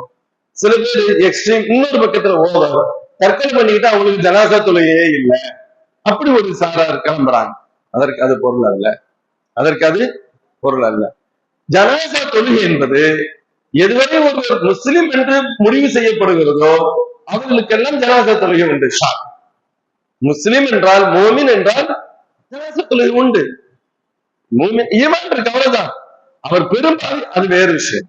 அப்படி பார்த்தா எல்லாத்துடைய பயோடாட்டாவெல்லாம் பார்த்துக்கிட்டு தான் இருக்க முடியாது. எல்லாருக்கும் பின்னாலேயும் பெரிய பெரிய பிரச்சனைகள் இருக்கும். அங்கே நம்ம சப்ஜெக்ட் உள்ள போகிறதே இல்லை. அவர் முஸ்லிமா இல்லையா? முஸ்லிம், தொழுகை நடத்தணும். தொழுகை நடத்த எந்த அளவுக்கு சொன்னா முஸ்லிம் ரஹ்மத்துல்லா இதுக்கு தனி பாடமே ஹதீஸ்ல கொண்டு வர்றாங்க. நிறைய ஹதீஸ்கள் இருக்கும். சில பேர் இதை வச்சு என்ன சொல்றாங்க அப்படின்னு கேட்டா, ஸல்லல்லாஹு அலைஹி வஸல்லம் இப்படிப்பட்ட சிலருக்கு தொழு வைக்கல அப்படின்னு ஹதீஸ் இருக்கு. பெருமானார் ஸல்லல்லாஹு அலைஹி வஸல்லம் தொழு வைக்கவில்லை என்பது ஹதீஸாக இருக்கும். ஸல்லல்லாஹு அலைஹி வஸல்லம் தொழு வைக்க வேண்டாம் என்று ஒரு கட்டத்திலும் சொன்னது. இது இதுக்கு மட்டும் இல்ல, கடனாளிகளுக்கு கூட ஸல்லல்லாஹு அலைஹி வஸல்லம் தொழு வைக்காமல் இருந்திருக்கிறார். ஸல்லல்லாஹு கேட்பாங்க, ஒரு ஜனாசா வந்துச்சுன்னா இதுக்கு கடன் எதுவும் இருக்கா? இல்லை யா ரசூலல்லாஹ், தொழு வச்சிருவாங்க. கடன் இருக்கா? கடன் இருக்கு. உடனே அடுத்த கொஸ்டின் வரும், இதுல கடனை நிறைவேற்ற அளவுக்கு இவருக்கு பொருளாதாரம் இருக்கா? இருக்கு, பிரச்சனை இல்லை, தொழு வச்சிருவாங்க. கடனும் இருக்கு, அவரை நிறைவேற்ற அளவுக்கு பொருளாதாரமும் இல்லை, அவங்களுடைய உறவுகள் பிள்ளைகள் இருக்காங்களா? நீங்க இருக்கீங்களாப்பா, நீங்க எல்லாம் அதை கரெக்டா நிறைவேற்றீங்களா? நிறைவேற்றி விடுகின்றோம், தொழு வச்சிருவோம். கடனும் இருக்கு, நிறைவேற்ற பொருளாதாரமும் இல்லை, அடைக்கிறதுக்கு ஆளும் இல்லை, பொறுப்பேற்றுக் கொள்வதற்கு எவருமே இல்லை. இந்த கட்டத்தில் ஸல்லல்லாஹு அலைஹி வஸல்லம் சொன்னாங்க, ஸல்லு அலா ஸாஹிபிக்கும், உங்களுடைய தோழருக்கு நீங்கள் தொழுது கொள்ளுங்கள் சொன்னாங்க. ஸல்லல்லாஹு அலைஹி வஸல்லம் உங்களுடைய தோழருக்கு நீங்கள் தொழுது கொள்ளுங்கள். இது கடன் எவ்வளவு கடுமையானது அப்படிங்கிறத புரிவதற்கான விஷயம். உங்களுடைய தோழருக்கு நீங்கள் தொழுது கொள்ளுங்க. இது எப்படியோ அப்படித்தான் இங்கும். அப்ப அங்கே ஸல்லல்லாஹு அலைஹி வஸல்லம் தாங்கள் தொழ வைக்காமல் நீங்கள் தொழுது கொள்ளுங்கள் என்று சொன்னதற்கான காரணம் என்னன்னு கேட்டா, அங்கேயே அது புரிய வருகிறது. ஸல்லல்லாஹு அலைஹி வஸல்லம் சொன்ன உடனே சில முக்கிய சஹாபாக்கள் சொன்னாங்க, யா ரசூலல்லாஹ் அலைய தைனுஹு, அவருடைய கடனுக்கு முற்றாக நான் பொறுப்பேற்றுக் கொள்கிறேன்னு சொன்னாங்க. ஸல்லல்லாஹு அலைஹி வஸல்லம் இருந்து ஜனாசா தொழு வைக்க முடியலையா? யா ரசூலல்லாஹ் அந்த கடனுக்கு நான் பொறுப்பேற்றுக் கொள்கிறேன். ஸல்லல்லாஹு தொழுக வச்சாங்க. இப்ப யாராவது ஒருத்தர் கடனுக்கு யாரையாவது கூப்பிட்டு நீங்க தான் அடைக்கணும்னு சொன்னா நியாயம் இல்லை. அவராக ஏற்றுக்கொண்டால் அது சந்தோஷம், அவராக ஏற்றுக்கொண்டால் அது சந்தோஷம். அப்படி ஒரு ஒரு சூழல் ஏற்படுவதற்கு ஸல்லல்லாஹு வார்த்தை காரணமாக அமைந்தது. இன்னொரு பக்கத்துல கடனை நீங்க சாதாரணமா நினைச்சுக்கிறாதீங்க, அது ரொம்ப ரொம்ப ஆபத்தானது, மிக முக்கியமானது. நீ எவ்வளவு பெரிய ஆளா இருந்தாலும் சரி, அல்லாஹ் உங்களுடைய எல்லா பாவங்களையும் மன்னிச்சிருவான், கடனை மன்னிக்க மாட்டான். அது அடுத்தவங்களுடைய ஹக்கு, அதுல கவனக்குறைவாய் இருந்துடாதீங்கிறத புரிய வைக்கிறதா நோக்கமே தவிர அவருக்கு தொழுகை இல்லை என்று சொல்வது நோக்கம் அல்ல. தொழுகை இல்லையானால் நீங்கள் தொழுது கொள்ளுங்கள் என்று சொல்ல மாட்டாங்க. அவங்க தொழு வைக்கிறதுக்கு தான் இவ்வளவு பண்ணாங்களே தவிர தொழுகை நடத்துறதுக்கு தொழுகிறதுக்கு சொல்லல. இதேதான் இங்கும். இங்கே தற்கொலை செய்து கொண்டது பெரிய குற்றம். அதை புரிய வைக்கிறதுக்காக சிலர் தவிர்த்து கொள்கிறார்களே தவிர அதற்காக ஜனாசாவுக்கு தொழுகை இல்லை என்பது அல்ல. முக்கியமான குர்ஆன் தஃசீருடைய ஹதீஸுடைய விரிவுரையாளர்கள் சொல்வது, சராசரி மோமின்களுக்கு ஜனாசா தொழுகை தேவை என்று சொன்னால் இது போன்ற பெரும் குற்றவாளிகளுக்கு இன்னும் அல்லவா அதிக தேவை. புரியுதா? ஒரு நல்ல மனிதருக்கு ஜனாசா தொழுகணும், நல்ல இறையச்சமுள்ள மாமனிதர் அவங்களுக்கே ஜனாசா தொழுகணும். ஜனாசா தொழுகைன்னா என்ன அர்த்தம்? ஜனாசா தொழுகைக்கே என்ன பொருள்? அவங்களுக்காக துவா செய்யணும், அவ்வளவுதானே. ஜனாசா தொழுகைன்னா மையத்துக்காக துவா செய்யறதுன்னு அர்த்தம். ஒரு சிறந்த மோமினுக்கு ஜனாசா தொழுகை என்பதன் வழியாக அவருக்கு துவா செய்ய வேண்டும் என்று சொன்னால், ஒரு தவறிழைத்த ஒருவர் நம்முடைய துவாவின் பக்கம் மிக தேவையுடையவர், இவருக்கு நீ இல்லைன்னு சொல்றது எப்படி? லாஜிக்கா இப்படி சொல்ல வருவார். அவர்களுக்கே தேவை என்று வருகின்ற பொழுது இவர்கள் அதிக தேவையுடையவர்கள் அல்லவா, இவங்களுக்கு இல்லை நீங்க எப்படி சொல்லுவீங்க என்று சொல்பவர்கள் உண்டு. அதாவது ஒரு குற்றம் பெரியது என்பது வேறு, அதற்காக நாம் நம்முடைய இஷ்டத்திற்கு சட்டங்களை உருவாக்கி கொண்டு விடக் கூடாது. அவர் சொன்னாங்க ஸல்லல்லாஹு அலைஹி வஸல்லம், இணை வைத்தல், ஒரு உயிரை கொலை செய்தல், அது தன் உயிரோ அடுத்தவர் உயிர், சூனியம் வைத்தல், பிறரை முடக்குவதற்கு, பிறரை செயல்படாமல் ஆக்குவதற்கு, பிறரை நோயாளியாக ஆக்குவதற்கு, பிறருக்கு இழப்பை ஏற்படுத்துவதற்கு செய்யக்கூடிய சில தவறான செயலை சூனியம் என்று சொல்லப்படும். சில பேர் இது இருக்கா இல்லையா அப்படிங்கிற விஷயத்துக்குள்ள போவாங்க. இருப்பதால் தான் மார்க்கம் அதை பெரும்பாவம் என சொல்கிறது. இருப்பதால் தான் பெரும்பாவம் என சொல்கிறது. இருந்திருக்கிறதா? இருந்திருக்கிறது. அல்லாஹ்வின் திருத்தூதர் ஸல்லல்லாஹு அலைஹி வஸல்லம் சில செய்தி பாதிப்பு ஏற்பட்டது, கொல்லது ரப்பினாஸ் ஓதப்பட்டது. அதனால அந்த சூறாவிற்கு பெயரை 2 சூறாவிற்கு சேர்த்து பொது பெயர் அல் முஅவ்விதத்தான், பாதுகாப்பு தரக்கூடிய சூரா அப்படின்னு பேர். அதாவது இந்த பிரச்சனை இருக்கிறதா இருக்கு. ஆனா நடைமுறையில் நாம் பாதிக்கப்படுகின்ற பொழுது மனிதர்கள் ரெண்டு விதமான மனிதர்கள். ஒண்ணு, ஒரு சின்ன பிரச்சனைன்னு சொன்னா கூட அந்த பிரச்சனைக்கான காரணம் என்ன, நம்மள்ட்ட என்ன தப்பு இருக்குன்னு அனலைஸ் பண்றதுக்கு முன்னால எனக்கு யாரோ வச்சுட்டாங்க இப்படி எடுத்த உடனேயே அதன் பக்கம் தன்னுடைய கவனத்தை திருப்பி உண்மை காரணங்கள் தெரியாமல் ஏமாந்து போகக்கூடியவர்களும் உண்டு. அதாவது அந்த பிரச்சனை இருக்கா அப்படின்னு கேட்டா இருக்கு, நம்ம இல்லைன்னு சொல்ல வரல, இருக்கு, இருக்கலாம், நீங்கள் அதன் வழியாக கூட பாதிக்கப்பட்டிருக்கலாம், இல்லை என்று சொல்வதற்கு இல்லை. ஆனால் அதன் பாதிப்புகள் எல்லாவற்றுக்குமே அதுதான் காரணம் என்பது அல்ல. ஒருவருக்கு ஏற்படுகின்ற நோய், ஒருவருக்கு ஏற்படுகின்ற பொருளாதார இழப்பு, ஒருவருக்கு ஏற்படுகின்ற இன்ன பிற பிரச்சனைகள் சிறிதனால் மட்டுமே அல்ல, பல்வேறு காரணங்களால் அதையும் ஏற்படலாம். இப்படி நம்முடைய எந்த செயல்களால் இந்த பிரச்சனை ஏற்பட்டிருக்கும் என்பதை கவனத்தில் கொண்டு ஆய்வு செய்து அந்த தவறுகளை, அந்த குறைகளை, அந்த பிழைகளை நான் திருத்தி நான் சரியாக வேண்டும் என்று நினைப்பதுதான் முதல் கட்டமாக செய்ய வேண்டியது. அது புத்திசாலித்தனம். அப்படி சிந்தித்தால் எது பிரச்சனைக்குரியவைகளோ அந்த காரணங்களை கண்டறிந்து நீக்கி நார்மலுக்கு வந்துருவோம். நம்ம எடுத்த உடனேயே யார் தலையிலாவது போட்டு இவங்க எல்லாம் எனக்கு எதிரிகள், இவங்கதான் எனக்கு வச்சுட்டாங்க என்று சொல்லி நாம் கடக்க முற்பட்டால் சம்பந்தமே இல்லாத எதுவும் செய்யாத ஒருத்தரை குற்றவாளியாக்குறது ஒரு குற்றம். இன்னொன்னு, ஒரிஜினல் பிரச்சனை இது இல்ல, பிரச்சனையை ஒரு ஓரத்துல வச்சுட்டு சம்பந்தமில்லாத ஒரு விஷயத்தை இது பண்ணி அதுக்கு பின்னாடியே சுத்துவதன் வழியாக நம் பிரச்சனைகளும் தீரப்போவது இல்லை. ரெண்டு நடக்குமா? நடக்காது. சிலர் சொல்லுவாங்க, பொதுவாக யார் மீதும் எளிதில் சந்தேகப்படக்கூடாது. ஹதீஸ்ல வரும், ஒருவருடைய பொருள் திருடு போயிருச்சு, என் பொருள் திருடு போயிருச்சு. இப்ப எனக்கு ஒருத்தர் மீது சந்தேகம் வருகிறது, எனக்கு ஒருத்தர் மீது சந்தேகம் வருது. சிலர் என்ன சொல்றாங்க தெரியுமா, நீ பொருள் திருடி கொடுத்தவர், உனக்கு யார் மீது சந்தேகம் வருகிறதோ அவர் அந்த தவறை செய்யாதவராக இருந்தால், தவறு செய்யாத ஒரு நல்லவரின் மீது நீ சந்தேகப்படுவையானால் திருடியது எவ்வளவு பெரிய குற்றமோ அதை விட பெரிய குற்றம் ஒரு நல்ல மனிதனை நீ சந்தேகப்பட்டது. புரியுதா? குற்றமற்றவனை, குற்றம் செய்யாதவனை நீ சந்தேகப்பட்டாய் அல்லவா? இந்த சந்தேகம் என்பது, உன் பொருளை எவ்வளவு திருடி இருக்கான், திருடுனது குற்றம், அது எல்லாத்துக்குமே உலகத்துக்கே தெரியும். திருடியது எவ்வளவு குற்றமோ அதை விட குறைந்த குற்றம் அல்ல திருடாதவனின் மீது நீ சந்தேகப்பட்டது. அதனால அவ்வளவு சீக்கிரத்துல அந்த ரூட்டுக்கு போகக்கூடாது. ஒருவேளை அப்படி இருக்குமே ஆனால் அதற்குரிய ட்ரீட்மெண்ட் எடுத்துக்கொள்வதில் தவறில்லை. ஏன்னா இன்னைக்கு ரொம்ப பேர் ஏகப்பட்ட கடையில வச்சு உட்கார்ந்து இருக்கிறாங்க. இதுக்குண்டே ஒரு குரூப் இருக்கு. நீங்க ஏதாவது பாதிக்கப்பட்டிருக்கா போனா, ஆமா நீங்க பாதிக்கப்பட்டிருக்கீங்க, இதை கரெக்ட் பண்ணணுமா, ஒரு 50,000 செலவாகும். ஏற்கனவே இவன் தன்னுடைய 25,000 ரூபாய் தொலைஞ்சு போச்சு, யார் எடுத்தான்னு கேட்க போனா அவனுக்கு இன்னொரு 25,000 ரூபாய், 30,000 ரூபாய், 50,000 ரூபாய் இன்னொரு பக்கத்துல செலவு இருக்கும்.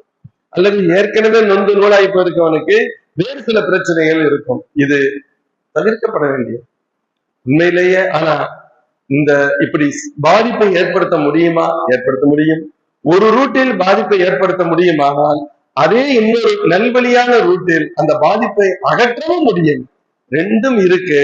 ஆனா இதற்கான ஒரு நல்ல மனிதர்கள், இந்த நுட்பம் தெரிந்தவர்களும் குறைவு, அதை தெரிந்தவர்களிலும் இஹ்லாஸானவர்கள் மிக குறைந்த காலம், மிக மிக குறைந்த காலம். அதால் தேவையில்லாமல் நாம் நம்முடைய சிந்தனைகளை வீணாக்கிறாம அல்லது தவறான எண்ணங்களை கொண்டு போய் மாட்டிக்கிறாம இருக்கிறது நம்பர் 1. சரி, இப்ப இங்க நம்ம புரிய வேண்டியது, நாம் யாருக்கேனும் இப்படி பாதிப்பை ஏற்படுத்த நினைக்கலாமா? கூடாது. இப்ப ஒருத்தர் என் கடைக்கு பக்கத்துல கடை வச்சுட்டாரு, அவர்னால எனக்கு வியாபாரம் இதாயிடுச்சு, அதனால அவருடைய வியாபாரம் மோசமா இருக்கு, ஏதாவது பண்ணுங்க, உங்களுக்கு நான் காசு தர்றேன் சொல்லலாமா? சொல்லக்கூடாது. யாரோ ஒருத்தர் அண்டை வீட்டார் மட்டும் சண்டை போடுறாங்க, இவங்ககிட்ட சண்டை போடுறாங்க, அதனால இவங்களை நீ முறமாக்கிடு, அழிச்சிடு, அதுக்கு ஏதாவது செய்யலாமா? இது போன்ற தவறான சிந்தைகள் ஒரு மோமினுடைய உள்ளத்துல வரக்கூடாது. அது ஹராம்.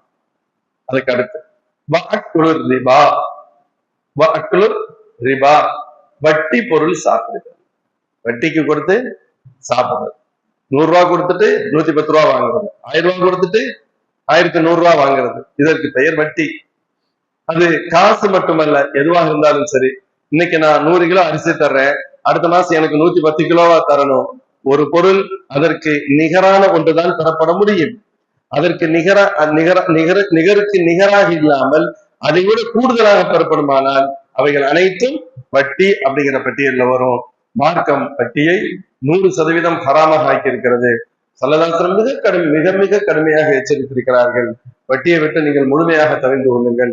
வட்டியில பல ரகம் இருக்கு. அதுல குறைந்தபட்ச வட்டிக்கான தண்டனை என்ன அப்படின்னு சொன்னா, ஒருவன் தன் தாயோடு தவறு செய்தவனுக்கான தண்டனையை போன்றது என்று சொல்லப்படும். அது எவ்வளவு பெரிய பாவம், கற்பனை கெட்டாதது அல்லவா? அதற்கு அதை போன்றது, அதை விட கொடுமையானது வட்டி. இன்னைக்கு அதனுடைய தீமையை யார் உணர முடியும் சொன்னா, நாம் சமகாலத்தில் வாழக்கூடிய ஏழை எளிய மக்கள் புரிய முடியும். இந்த வட்டிங்கிற கான்செப்ட் எல்லாம் ஒரு காலத்துல இல்லவே இல்லை. இன்னைக்கு இந்த உலகம், பொருளாதார உலகம் பேஸ்ட் ஆன் இன்ட்ரெஸ்ட், வட்டியை மையமாக கொண்டுதான் இயங்கிக் கொண்டிருக்கிறது. இன்னைக்கு நம்முடைய எல்லா வியாபாரங்கள் இதனுடைய இந்த சிஸ்டமே எல்லாமே வட்டியை அடிப்படையாக கொண்டுதான் இயங்கிக் கொண்டிருக்கின்றன. இஸ்லாம் ஒரு கட்டத்திலும் இந்த வட்டியை ஆகமாக்கியதே இல்லை. ரிபா, வட்டி கூடாதுன்னு சொன்னா வியாபாரமும் வட்டி மாதிரி தானே என்று பேசுகின்ற அளவிற்கு ஒரு காலம் இருந்தது. அல்லாஹ் ஜல்ல ஷானு வ தஆலா வட்டியை முழுமையாக ஹராமாக்கி ஒரு இடத்துல அல்லாஹ் சொன்னான், யா அய்யுஹல்லதீன ஆமனு தக்குல்லாஹ் வ தரு மா பகிய மினர் ரிபா இன் குன்தும் முஃமினீன். நீங்கள் உண்மையிலே முஃமின்களாக இருந்தால் அல்லாஹ்வை பயந்து கொள்ளுங்கள், வட்டியை விட்டு விலகிக் கொள்ளுங்கள். ஒருவேளை விலக மாட்டேன் என்று சொன்னால் ஃபைல்லம் தஃஅலு ஃபஅதனு பிஹர்பி மினல்லாஹி வ ரசூலி, அல்லாஹ்வோடும் அல்லாஹ்வுடைய ரசூலோடும் சண்டைக்கு தயாராகுங்கள். அல்லாஹ்வோடும் அல்லாஹ்வுடைய ரசூலோடும் யுத்தத்திற்கு தயாராகுங்கள். எவ்வளவு பெரிய வார்த்தை! அல்லாஹ் ரொம்ப நேரான இடத்துலதான் என்னிட சண்டைக்கு வான்னு சொல்லுவான், அல்லது என்னிடம் சண்டை போடுவதற்கு சமமான சொல்லுவான். யார்கிட்ட போய் சண்டை போட முடியும்? ஒருவேளை நீங்கள் தௌபா செய்து விட்டால் பலக்கும் சம்பாதிக்கும், அசல் காசை வாங்கிட்டு போ. தமிழிமோன வரா துபமும், அநீதம் இழைக்கவும் செய்யாதீர்கள், அநீதம் இழைக்கப்படவும் செய்யாதீர்கள். வட்டியினால் எவ்வளவு பெரிய இழப்புகள், வட்டிக்கு ஒரு 1000 ரூபாய் வாங்குறது, 1000 ரூபாய் வட்டிக்கு 1900 1200 கட்டணும், கட்ட முடியாது, நெருக்குவான். 1200 கட்டணுமேங்கிறக்காண்டி வாங்குற ஒரு 1500 வாங்கிட்டு 300 செலவுக்கு வச்சுக்கலாம். 1500 ஆச்சு. அதுக்கடுத்து இந்த 1500 கட்டத்துக்கு 2000 வேணும், 3000 வாங்கிக்கலாமே, 1000 ரூபாய் செலவுக்கு வச்சுக்கலாம், 3000. நிறைய வட்டியினால் அழிந்தவர்களின் வரலாறு இதுதான். அதாவது சொல்றோம் மேக்சிமம் எப்படி நம்ம அந்த மௌத்தான ஜனாசாக்களுக்கு ஃப்ரீசர் யூஸ் பண்ணாதீங்கன்னு சொல்றோமோ, அதே போன்றுதான் வட்டியையும் அருகில் கூட செல்லக்கூடாது. ஆடம்பரத்திற்காக, தேவைக்காக, அல்லது திடீரென்று செல்வந்தலாக வேண்டும் என்பதற்காக வட்டி. இப்ப புதுசா ஒரு இது வருது, இப்ப ஆன்லைன் பிசினஸ் அல்ல, ஒரு கேம் மாதிரியான என்னென்னலாம் மக்களை முட்டாளாக்க. இளைஞர்கள் கூட ஏமாந்து போய் உழைக்கிற வயசுல ஏமாறும். என்ன சொல்றான்னு தெரியுமா? 10,000 ரூபாய் போட்டீங்கன்னா 1 மணி நேரம் கழிச்சு 20,000 வரும். 10,000 ரூபாய் போட்டா 10,000 ரூபாய் போட்டா 1 மாசம் கழிச்சு 12,000 வந்தாலே சந்தோஷம். 1 மணி நேரத்துல 20,000 வரும். கொஞ்சமாவது யோசிச்சா எந்த முட்டாள் நமக்கு இன்னொரு 10,000 கொடுக்கறதுக்கு தயாரா இருக்கும்? அப்படி என்ன உலகளாவிய பிசினஸ், எல்லாம் ஏமாற்றுறது. இதுல 10,000 வாங்கி என்ன செய்யும்? இதுல என்ன கொடுமைன்னு கேட்டா, ஃபர்ஸ்ட்ல 1 or 2 டைம்ஸ் இவனுக்கு கிடைக்கவும் செய்யும். அதுதான் பிரச்சனை. 10,000 போட்டாரா 20,000 வந்துடும், 20,000 போடுவாரு 40,000 வந்துடும், 40,000 போடுவாரு 80,000 கூட வந்துடும். அப்படி ஆசையை காட்டி உள்ள இழுக்கிறது. இப்ப இவன் என்ன செய்வான்? டபுள் ஆயிடுச்சு, டபுள் வந்துருது. 1 லட்சம் ரூபாய் கொடுத்தா 2 லட்சம், 2 கொடுத்தா 4. இப்போ கடனை வாங்குறான். யார்ட்டையெல்லாம் வாங்க முடியும் வாங்குறான், எதையெல்லாம் விற்க முடியும், ஒரு வகையான மென்டல்களாக மாறி போயிருக்கு. எதையெல்லாம் விற்க முடியும் விட்டுறான். நான் கேள்விப்பட்டேன், ஒரு நல்ல பிள்ளை 30-35 வயசுக்கு உட்பட்ட பையன் தான், ரொம்ப நல்ல பையன் தான், எந்த தவறும் செய்யாதவன், தன்னுடைய மனைவி மக்களுடைய நகைகள்லாம் தெரியாம போய் விட்டுறான். அந்த பொண்ணு கேக்குது ஒரு கட்டத்திலுமே, ஆள் ஒரு மாதிரியா இருக்கிறானே, டவுட் வருது. உங்களுக்கு ஏதாவது பிரச்சனைன்னா சொல்லுங்க, கவலைப்படாதீங்க, காசுதான் பிரச்சனைன்னு சொல்லுங்க, நான் நகையை கூட தர்றேன், நீங்க வச்சு இது பண்ணிக்கங்க, ஏன் தேவையில்லாத டென்ஷன் ஆகுறீங்க அப்படின்னு சொல்லுது. அதெல்லாம் ஒண்ணு, அதெல்லாம் தேவையில்லை. அப்பெல்லாம் மாப்பிள்ளை வித்து முடிச்சுட்டாரு, கொண்டு போய் அடை வச்சாலும் வித்தாலும் சாப்டர் க்ளோஸ் பண்ணிட்டான். ஆனா இங்க தெரியாது, இங்க என்ன சொல்லலாம், இல்ல அதெல்லாம் தேவை. அவனும் வேணும்னு செய்யறானு கேட்டா இல்ல, அது இழுக்கிறது செஞ்சிருக்கான். இன்னமும் அவன் நம்புறான். நான் திடீர்னு இன்னும் பாருங்க, நான் இன்னொரு 5 லட்ச ரூபாய் போட்டேன்னா 10 லட்சம் வந்துட்டு எல்லா கடையும் அடிச்சுட்டு நான் வெளியே வந்துடும் நினைக்கிறான். நீ எங்க வெளியே வர முடியும்?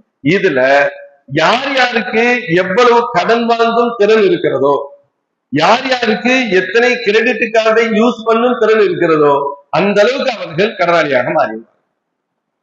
இல்ல இவருக்கு 5 லட்சம் தான் சொன்னா அவனுக்கு அதுக்கு மேல கொடுக்கறதுக்கு ஆளும் இல்ல, சுரண்டதுக்கு கார்டும் இல்லைன்னு அர்த்தம்.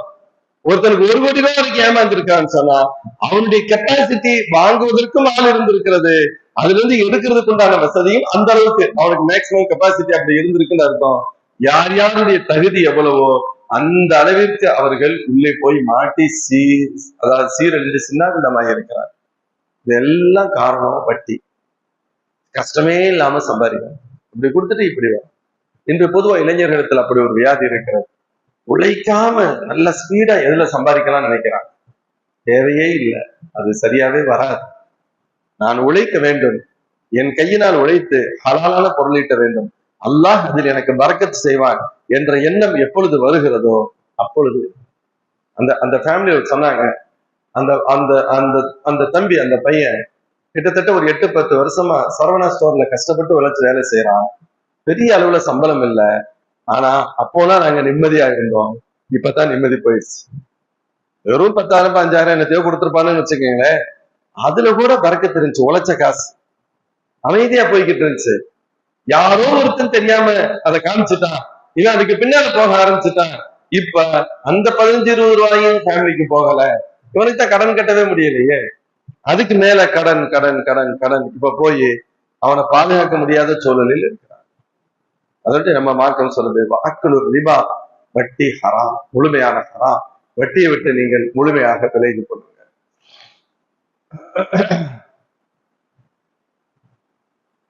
வாக்குலு மாலில் யதீம், அனாதைகளின் பொருட்களை சாப்பிடுறது. அனாதைகளின் அனாதைகள் தந்தை இல்லாத பிள்ளைகள், ஏழைகள் அர்த்தம் இல்ல, அப்பா மட்டும்தான் இல்ல, அவங்க அத்தா கோடீஸ்வரர், அத்தா மௌத்தாயிட்டாரு, பையனும் கோடீஸ்வரர் தான், ஆனா அனாதை. அந்த பொருளை பாதுகாக்கும் திறன் இல்லாதவர்கள், அந்த பொருளை பயன்படுத்தும் திறன் இல்லாதவர்கள். யாராவது அவங்களுக்கு ஹெல்ப் பண்ணணும்.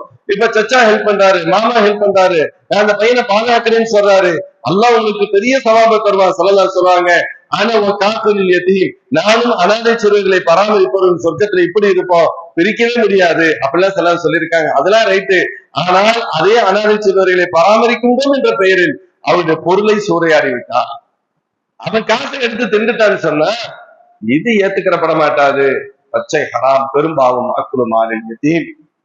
இன்னல்லதீன யஅகுலூன அம்வாலல் யதாமா ظுல்ம இன்னமா யஅகுலூன ஃபீ புதூனிஹிம் நாரா. அனாதைகளின் பொருள்களை முறையோடு நீங்கள் சாப்பிடுவீர்களானால் உங்களுக்கு என்ன உண்டு? அது நரகத்திற்குத்தான் சொந்தம். நீங்க நரக நெருப்ப சாப்பிடுறீங்கன்னு அர்த்தம். அல்லாஹ் எச்சரிக்கிறான். சஹாபாக்கள் விஷயத்துல ரொம்ப பேணுதலா இருந்தாங்க, ரொம்ப எச்சரிக்கையா இருந்தாங்க. அனாதைகளை பராமரிக்க நினைப்பாங்க, ஆனா அவங்களுக்கு தனியா சமையல் செஞ்சாங்க, அவங்களுக்குன்னு தனி சமையல் செஞ்சாங்க. ஏன்? அது நம்ம இதுல கலந்துட்டா போச்சே, என்ன பண்ண முடியும்? அல்லாஹ் ஜல்ல ஷானு வ தஆலா அவங்களுக்குன்னு வசனத்தை இறக்கி வைத்தான். வயஸ்அலூனக அனில் யதாமா குல் இஸ்லாஹுல் லஹும் கைர் வ இன் துகாலிதுஹும் ஃபஇஹ்வானுக்கும். அல்லாஹ் சொன்னா, இவ்வளவு கஷ்டப்படலாம் நான் சொல்லல, நீங்க சேர்ந்து சமைச்சுக்கங்க, உங்களோட சமையலோட அவருக்கு நீங்க கொடுங்க. அதெல்லாம் உன்னை தனியா சமைச்சு 2 உலை வைக்க முடியுமா? அது கஷ்டம், தேவையில்லை. அதற்கு என்ன காசோ அதை எடுத்துக்கங்க, அதையும் நம்ம வேணாம்னு சொல்லல. அந்த பெயரில் கொள்ளையடிக்காதீர்கள் என்று மட்டுமே சொல்லப்படுகிறது. உங்களோட அவர்கள் 2.5 கலந்து அழைத்து செல்லுங்கள், நீங்க சாப்பிட உணவு கொடுங்க, உங்கள் சமையலோடு சேர்த்து சமையுங்கள், அதற்கு தகுதியானதே எடுத்துக் கொள்ளுங்கள், கூடுதலா எடுக்காதீங்க. அந்த பேர்ல ஏமாத்தாதீங்க. நீங்க ரொம்ப நியாயமாத்தே இருக்கீங்க, அதே சமயத்துல ஒரு சின்ன தவறு ஏற்பட்டு விடலாம் தெரியாமல், அதையெல்லாம் நீங்கள் தண்டிப்பேன் என்று கருத வேண்டாம். அந்த அர்த்தத்தில் சொல்லவே இல்லை. நீங்க அதை பயன்படுத்தி அந்த பெயர்ல தப்பு செய்யறாங்கன்னு சொல்றேன். வாக்குலு மாலில் யதீம். 2வது உக்கூக்குல் வாலிதைன், பெற்றோர்களை வேதனைப்படுத்துறது, பெற்றோர்களை நோவினைப்படுத்துறது. இன்னைக்கு நிறைய குடும்பங்கள்ல பெற்றோர் சொல்ல முடியாத துன்பத்தில் இருக்கிறார். ஒரு வகையான அடிமைகளை போன்று நடத்தப்படுகின்ற நிலை. முஸ்லிம்கள் யாருடைய எங்கு தீன் இருக்கிறதோ அங்கு மாஷா அல்லாஹ் பிள்ளைகள் சம்பாதித்தாலும், பெற்றோர்கள் வருமானம் இல்லையானாலும் அவங்கள கண்ணியமா பாக்குறாங்க, சந்தோஷமா பாக்குறாங்க, அவங்கள பாதுகாக்கிறது, அவங்கள கவனிக்கிறது, அவங்களுக்கு திரும்ப செய்யறது பாக்கியமா நினைக்கிறாங்க. அல்லாஹ்வுக்கு எவ்வளவு சுக்ர் செய்தாலும் கம்மிதான். அந்த பிள்ளைகள் பாக்கியம் பெற்ற பிள்ளைகள், சந்தேகமே இல்லை. அல்லாஹ் அனைவரையும் அப்படியே ஆக்கட்டும். ஆனால் இதற்கு எதிராகவும் உண்டு. சாட்டியா சும்மா இருக்க வேண்டியதான்.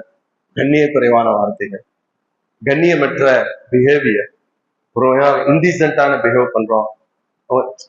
சாப்பாடு கொடுத்தாச்சும் அப்புறம் என்ன? ரொம்ப பேர் நினைச்சுக்கிட்டு இருக்காங்க, பெற்றோர்டா காசு கொடுக்கணும், சாப்பாடு கொடுக்கணும். அவங்க கொடுக்காத சாப்பாடை நீ கொடுத்துட போற, கற்பனைக்கு கூட எட்டாது. அவங்க எதிர்பார்ப்பது வேறு. தன் பிள்ளையிடமிருந்து அன்பை எதிர்பார்க்கிறார்கள், ஆதரவை எதிர்பார்க்கிறார்கள், முகப்பத்தை எதிர்பார்க்கிறாங்க. தான் பேர பிள்ளைங்க மற்றவங்களை பார்க்க நினைக்கிறாங்க. இவனுக்கு தெரிஞ்சதுதான் காசு, இவனுக்கு தெரிஞ்சதுலாம் பணம். சாப்பாடு கொடுக்குறனா இல்லையா, மருந்து மாத்திரை வாங்கி கொடுக்குறனா இல்லையா? ஏன்னு கேட்டா இதையும் செய்யாத ரொம்ப பேர் இருக்கிறாங்கல்ல, அவரோடு ஒப்பிட்டு பார்த்தா இவர் ஹீரோவாகிறார் அப்படின்னு நினைச்சுக்கிறாங்க. இல்ல, ஏதேனும் ஒரு காரணத்தால் பெற்றோர்களுடைய மனம் புண்படுமானால், பாதிக்கப்படுமானால், அது உனக்கு ஏற்படுகின்ற மிகப்பெரிய பேராபத்தை விளைவிக்கும், பெரிய ஆபத்தாகும். அதனால அல்லாஹ் சொல்றாங்க, ஒப்போக்கொள் வாலிதை, பெற்றோர்களின் மனம் வேதனைப்படுறது, வேதனைப்படுத்துறது, இது பெரும்பாவங்களில் உண்டு. இன்னும் நிறைய விஷயம் நம்ம வர இன்ஷா அல்லாஹ் தொடர்ந்து அதை பார்க்கலாம். பெற்றோர்களுக்கு அவங்களுடைய மனசு வேதனைப்படுறது பெரும்பாவம், அவங்களை சந்தோஷப்படுத்துறது அல்லாஹ்வுக்கு ரொம்ப பிடிக்கும்.